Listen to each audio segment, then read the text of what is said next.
মানসিকভাবে শক্তিশালী হবেন কিভাবে? ১ নাম্বার, যা ঘটে গেছে তা নিয়ে চিন্তা করবেন না। ২ নাম্বার, অন্যর কথায় কান দেবেন না। ৩ নাম্বার, কারো থেকে বেশি কিছু আশা করবেন না। ৪ নাম্বার, ব্যর্থ হতে ভয় পাবেন না। ৫ নাম্বার, অতীতের কোনো ভুলের জন্য কেবল নিজেকে দোষারোপ করবেন না। ৬ নাম্বার, আপনি যা পরিবর্তন করতে পারবেন না তা ছেড়ে দিন। ৭ নাম্বার, নেতিবাচক খবর দেখা বন্ধ করুন। আপনি যে কোনো কিছু করতে গেলে সবার আগে আপনাকে মানসিকতায় শক্তিশালী হওয়া আবশ্যক। কিছু মানুষ অনেক কিছু শিখিয়ে দেয়, কিছু কষ্ট মানুষকে পাথর করে দেয়, কিছু অভিমান মানুষকে অনেক পর করে দেয়, আর কিছু বাস্তবতা মানুষকে অনেক বদলে দেয়। ব্যথা কখনো কাউকে দেখানো যায় না, বোঝানো যায় না।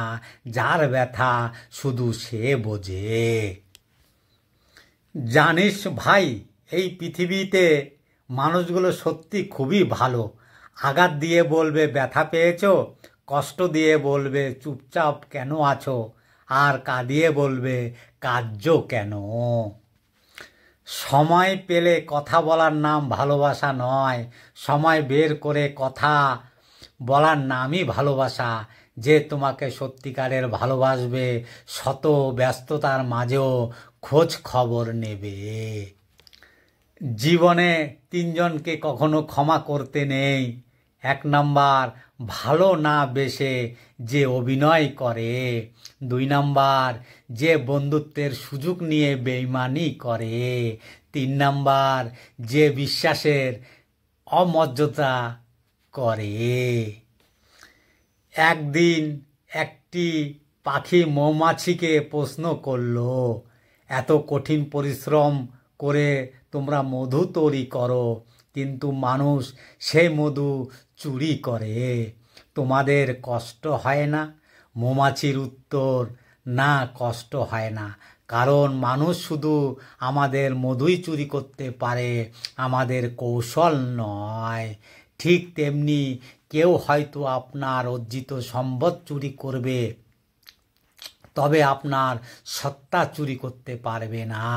তাই জীবনে যতবারই কিছু হারাবেন আবার নতুন করে গড়বেন। আপনার সত্তাই আপনার আসল সম্পদ।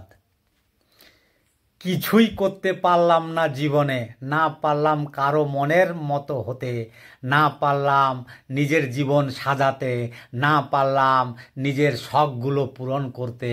অবশেষে আফসোস নিয়ে একদিন পৃথিবী ছাড়তে হবে। আজকাল মানুষকে চিনতে পারা সত্যি অসম্ভব। কে মিথ্যা বলছে আর কে অভিনয় করছে বোঝাই যায় না। যার কোনো ওষুধ নেই তার নাম হতাশা, যার কোনো ভাষা নেই তবু নীরবে সকলের মনে বাঁধে বাসা, তার নাম আশা। সুখ হারাইলাম, শান্তি হারাইলাম, হারাইলাম সব কিছুই। সঙ্গ দেওয়া ছাইড়া দিল কাছের মানুষগুলো, সুখ দুঃখ ছাড়ল না আমার পিছু। কাউকে ভালোবাসা কোনো পাপ না, অপরাধ না। পাপ অপরাধ তো সেটাই কাউকে ভালোবেসে স্বপ্ন দেখানো, আর কাউকে ভালোবাসার নাম করে অভিনয় করে ঠকিয়ে চলে যাওয়া।